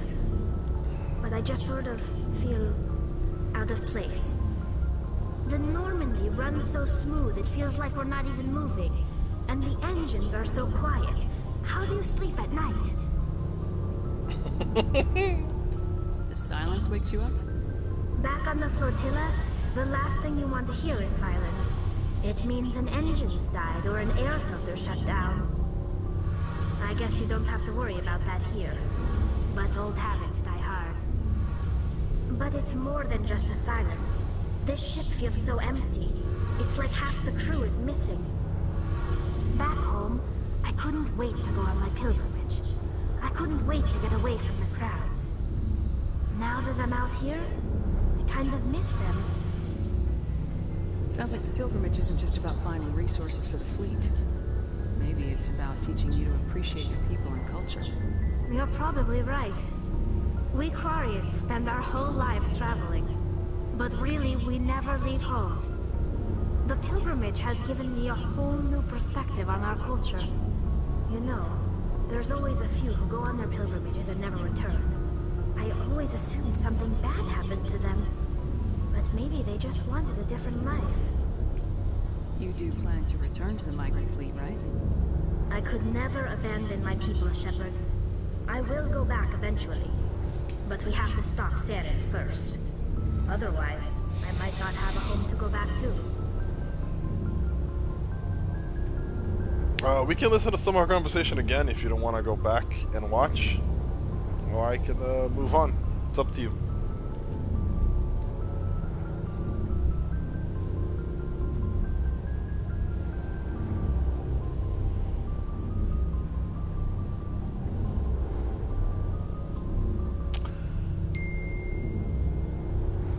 Alright, and I think I just looked at the time, and it is 1:30. Maybe I'll just cut out after this chat. Tell me about your people. Our lives aren't easy. Resources are scarce, and we are constantly on the move. Everything we do must in some way contribute to the continuation of the migrant fleet. There are 17 million Quarians in the flotilla, and each of us relies on the others for survival. The bonds among my people are strong. Unfortunately, we have had to surrender many of the freedoms and civil liberties other species take for granted. What kind of freedoms? Well, it's illegal for parents to have more than one child. If our population grows too much, it would strain our resources to their breaking point. Of course, we also can't allow our numbers to become too few. If our population is in decline, the rule against single births is temporarily repealed. In extreme cases of population decline, incentives are even offered to encourage multiple births. Though the Conclave hasn't had to take such measures in nearly a century.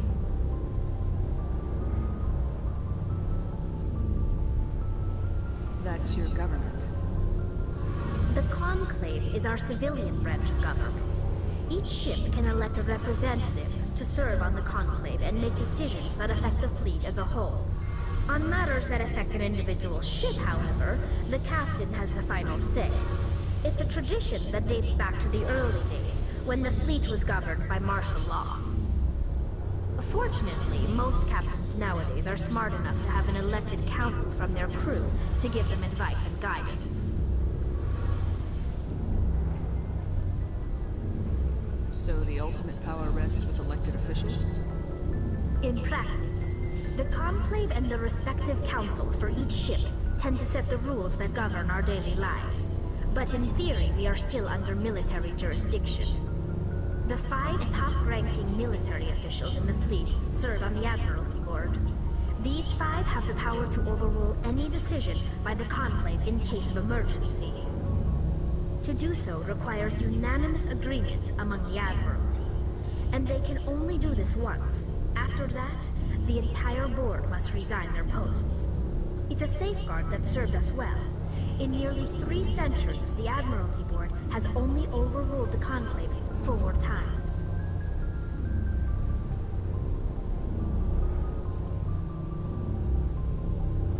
I want to know more about the Geth. I'd doubt I can tell you anything you don't already know. It's been almost 3 centuries since they drove my people into exile. All I know is the story of their origins.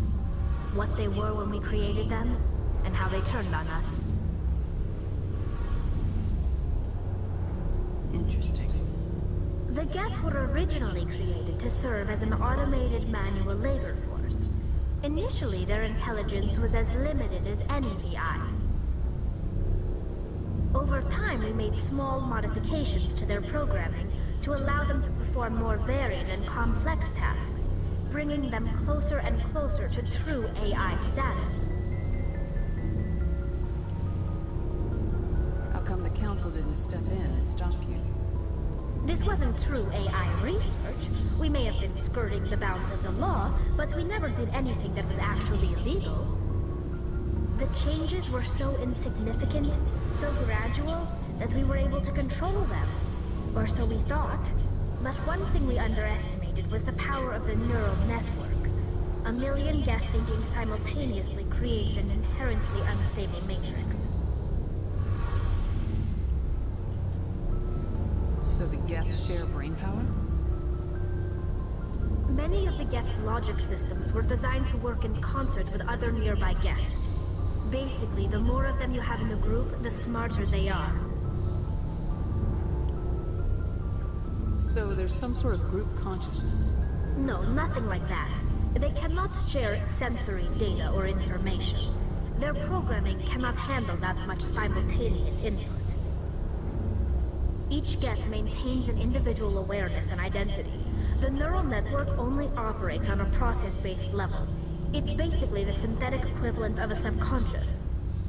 But when they're in close proximity, they can coordinate low-level functional processes, freeing up more capacity for original or independent thought. That doesn't make any sense. I'm probably oversimplifying. The Geth are incredibly advanced and complex creations. All you need to know is that they get smarter when they gather in large numbers. As we built more and more Geth, their effective intelligence became more sophisticated, more abstract. One day, a Geth began to ask its Quarian overseer questions about the nature of its existence. Am I alive? Why am I here? What is my purpose? As you can imagine, this caused a near panic among my people. I don't see what's so bad about those questions. The Geth were created to engage in mundane, repetitive, or dangerous manual labor. That's fine for machines, but it won't satisfy a sentient being for long. The Geth were showing signs of rudimentary self-awareness and independent thought. If the Geth were intelligent, then we were essentially using them as slaves. It was inevitable the newly sentient Geth would rebel against their situation. We knew they would rise up against us, so we acted first. A general order went out across all Quarian-controlled systems to permanently deactivate all Geth. The Geth responded to this order violently. Hey, you can't blame them for fighting for their survival. We had no other choice. The Geth were already on the verge of revolution. By acting quickly, we had a chance to end the war before it began. The hope was that most of the Geth would still be little more than machines, incapable of organized resistance. But they had progressed much further than anyone anticipated. The war was long and bloody. Millions upon millions of Quarians died at their hands. In the end, we were forced to flee our own homeworld. We feared the Geth would pursue us, but they never came beyond the veil. Now we drift through space, exiled, searching for a way to reclaim what was once ours.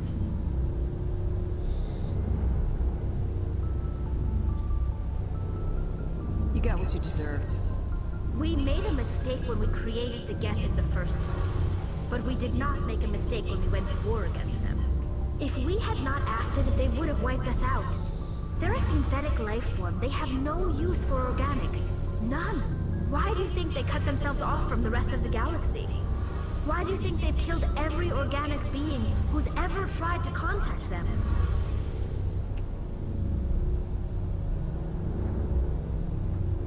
They didn't kill Saren. What does that tell you? The Geth are not innocent victims in all this. They're the enemy. They want to destroy us. Not just the Quarians. All organic life. That's why they've joined up with Saren. And that's why we have to stop him.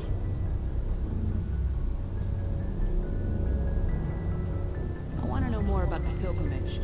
When my people reach maturity, we leave our birth ships and seek acceptance with a new crew. It's necessary to maintain genetic diversity among the fleet. But no ship wants to accept someone who will be a burden on them. So, to prove our worth, we embark on a pilgrimage. We set out alone, leaving the flotilla and our families behind us. We only return once we have found something of value we can bring back to the fleet. This is presented as a gift to the captain of the respective ship we wish to join. If the gift is accepted, we are welcomed into the crew.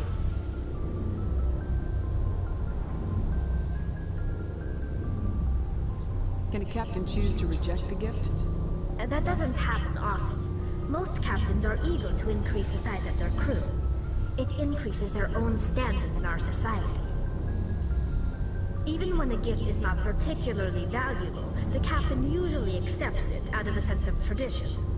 However, there is a stigma to presenting a substandard gift. It's not the best way to make a good impression on a new community. Most pilgrims don't return until they find something worthwhile. I can't believe they just send you off alone. It's not like they just cast us out. Before we leave, we are given lessons in how to survive outside the flotilla, and given gifts to help us on our journey. We also receive implants to fight off sickness and disease.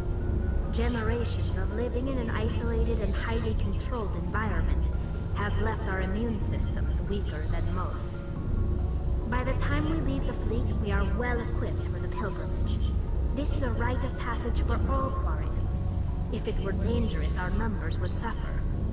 Virtually every pilgrimage ends with a triumphant return and the ritual presentation of the gift to one of the fleet's captains.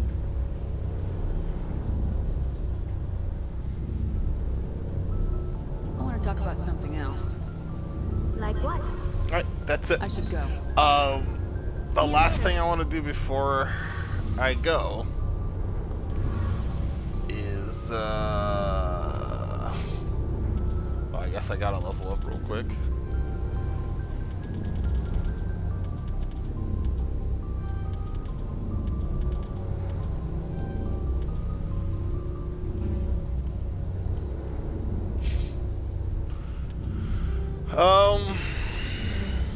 What do we want to do next? We have several assignments that we can do.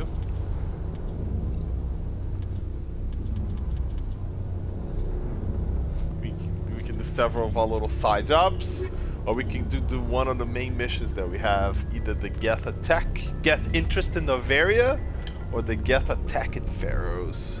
Or we can do some side quests first. You don't have to decide now, obviously. I'm just trying to come up with ideas.